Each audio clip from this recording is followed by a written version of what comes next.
I'm at TubeTalk. Well, it's Doug. How are you? You good? Only a couple of weeks left to term. Oh, hey, you know what? Jack Allnut's 16th birthday yesterday. Oh yeah, happy birthday to Jack. Because he went and got his learner's license straight away. Yeah, that's good. He'll be terrorising the neighbourhood. Happy birthday, Jack. Yeah. So last week, Yeah. Alabama was sensational winning last Wednesday. You gotta say, Albion was sensational. Sensational. He was fresh up. You know what he paid? 380. $22.70. Oh, that's not bad. Yeah, he's really matured, came back really well. Over 1,500 metres distance, well short of his best, and he was really strong. He looks in for a massive campaign. Slay Queen won on Sunday, and that's 2 wins in a row now. Yeah, it is 2 wins in a row. And she won her maiden by nose, and we put the side winkers on and just focused her up a bit more, and she's a bit fitter, and she'd really improved. She won by a couple of lengths. She looks quite progressive now. You never know, there might be a little bit of black type racing for us somewhere over the Queensland winter.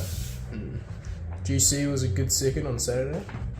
He was a very good second on a track that ended up being pretty heavy and wet, and he came from the back, couldn't quite haul on the leader, and I'm really looking forward to getting him up over 2,100 metres next start. I think he might stay quite well. Quality Time was a good third on Saturday. Super third. I think if we'd settled a little bit closer, I think we just settled a place back, and I think arguably if we'd gone forward and settled a couple of spots closer, he would have run at least second and possibly challenged the winner. Has a lot of improvement in him, massive improvement for this run, and once he balanced up, he finished off well. He's in for a big prep. Sadaka was 5th in the New Zealand Oaks. Yeah, really good run. 5th in the Group 1. The track was so holding. She tracked through, presented, and she finished off, but she just couldn't sprint in it. And Sam Witherley said, his wheels were spinning, she just couldn't quite sprint in it. We just needed a firm track. She's a really valuable 7-wheel filly now, and she's got it all in front of her. She's really exciting when she comes back. And Mock Taffy was a plucky 3rd, fresh up at Doomben. Plucky is a good word. He was. Distance short of his best. Chimed in to win the race, and probably fitness just got him late. He wasn't beaten far, and over a distance short of his best too. So he's in, I think, for his best prep yet. So some really good performances over the last week. Yeah. And we've got some good horses kicking off again this week. So this week on Friday at Sunshine Coast, race 8, we Bring the Burn. Yeah, nice horse, and just last start he got sent 4 wide and from the 1,000 and was given no chance. So tried a little change of environment with him, and he's also a 3-year-old, so we sent him up to Brisbane, and there's the Queensland Derby there. That will be a nice target for him if he progresses. Nice barrier draw on Friday night. Should be able to jump well, settle handy, and he should run really well. And then on Saturday at Ricketson, race 2, we have Art the Triumph. Fresh up for a year, but very, very good filly. She will need this run because she's only had 1 trial going in, but she's fit, she's sound, she's well. She's got a nice barrier draw, Kavish Chowdhury on. I think at some point in the race, she'll look like she's really going to roar at the line, and she might just need it. But she might be good enough to win too. But I think she'll improve massively with this run under her belt. Race 6, deal's done. Fresh up for a new winter campaign. He's a stayer over a very short distance. Not expecting anything really. It's just a go round for him. If he shows a bit of cheek, might run top 5, but his big days will be ahead of him when the tracks get a bit wetter and he gets out over further. And then race 9, Divine Sever and Masala. In the Group 3, Valachi Downs, South Island Breeders' Stakes. Both horses going really well. Divine Sever really in the zone at the moment. Won her last 2, happy horse. Barrier 7, she'll probably sit somewhere midfield, hopefully a bit of cover. Mild suits, I think she'll run really well. Masala, really good last start. Arguably should have beaten Divine Sever. She's got taken on in front. Nice barrier draw 4. She'll probably settle quite handy the first 3 or 4, I think. Question marks for track conditions. A lot of rain earlier in the week. It was a heavy 9 on Thursday morning. Hopefully by Saturday it comes back to about a 5. We'd really like it about that 5 range for them. 6 is okay. If it gets to that range, it's ideal for them. They both run really well. And they've already both got black type, but they can add to it. At Taronga on Saturday, race 5 is quick preview. Yeah, so scratched last week on a heavy track.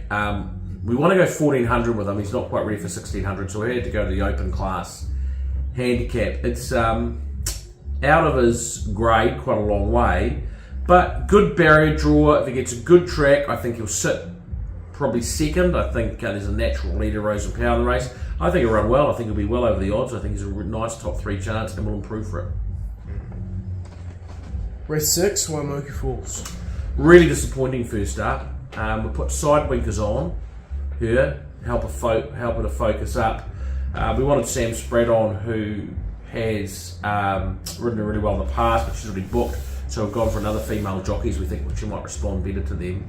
Awkward barrier drawer, but just want to see her showing a bit of interest in hitting the line hard. We've done a few different things with her. All the abilities there, but we'd like to see her show improvement. We've still got the blinkers up our sleeve and a couple of other things, but I'd like to think on the way she's been working, we'll see her improve. And then at Rosewood Gardens, race 6, we have a tissue. Rosehill, big day, a tissue. Super mare. Fresh up. Emancipation Stakes, Group 2, 1500 metres. It's far enough first up. No doubt she'll improve for it. Barrier draw's awkward. She'll probably get back-ish. Hopefully she's got cover. If she's 3 wide, it's okay as long as she's got cover. And she should finish off really well. She's come up really well. It is difficult to see her winning on Saturday from that barrier draw, fresh up over that distance, but I think she'll run well, and she's so good she could surprise. Race 9, we have Skyman and Lord Ardmore. In the Doncaster Prelude, Group 3, Skyman's got barrier 1, last start Group 3 winner, very good horse. He should get a lovely trip in transit from barrier 1, sitting in the first 4 or 5, and can run really well. Does run well fresh, but he does have a lot of improvement in him. So I think he'll run well, and with a stack of improvement. Lord Ardmore, unfortunately, has gone the other way and drawn barrier 22. So for him, it's really just it's going to be a fresh up blowout for him, I think, from that barrier. He's probably going to have to just try and get some cover, midfield back, hopefully 3 wide, be saved up and finish it off well. From that barrier draw, very, very hard to win, but he is coming up well and he's in for a good prep. And then race 10, we have Otira. Otira, so fresh up, he's won 5 of his last 7 and been second and third in the other 2. He's a really good staying horse. It's only 1400 metres and he's a 2400 metre horse, 2000 plus, so it is short of his best. He's got an awkward barrier draw in 10. He'll just blend in, settle somewhere, and hopefully he's doing his best work late, but he's got bigger targets down the track, but he's a really good staying horse. Then at Eagle Farm on Saturday, race 2, we have Mubares. Yeah, backing up, last week he ran 4th. He got in the trail and they probably just went a bit slow and then sprinted, and he just needed them to go a bit harder.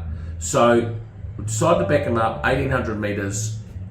It's only a 6-horse field. He's got a wide barrier, but he should just be able to. He'll probably be in the 3rd pair, 6th probably on the outer. I hope they go a good gallop. If they don't go a good gallop, it's going to leave him flat-footed. But if they go a good gallop, he can finish off the top. He's going well, and a win is not far away from him. He'll be over the odds. Then bit of the week. Bit of the week. Bit of the week is, I'll let you say it, but I'll say something first. So 20 years ago in this race, we had Silky Red Boxer win this race. Historic. So in this race in 2003, the horse that started it all. So it's it's emotional, sentimental, quite a sentimental thing. So who are we going for, Doug? So at Taronga race 7, we have Field of Gold. In the Japan New Zealand Trophy, Field of Gold, really good 3-year-old, lost his way a little bit at the first part of his 4-year-old season, but I thought his win last start was really good. He sort of just sat at the back, relaxed, and he really roared home well. I think the mile suits him. I think $5.50 is really good odds. In a field that probably lacks a little bit of quality. There's a couple of question marks over whether other horses can run a mile. He'll run the mile. He should get a nice run in transit. I think it's a good bet. Field of Gold, the Japan Trophy. Is our bet of the week. 20 years after Silk Red Box, won it. And that's TubeTalk. That's TubeTalk. Thank you, Doug, and we shall see you next week. Good luck with your punting. Space looking to edge out of the trail. Watch the space under a ride in third. Polygray's wider. The mitigator stays hard up against the fence. He's got 3/4 of a length to spare, but Scott Bass is now starting to eat up the deficit. He went straight past the mitigator, and the big red's back. Scott Bass burst away. Polygray mitigator, the miners, Ocean Billy late, but it's a one-horse affair and a dominant performance.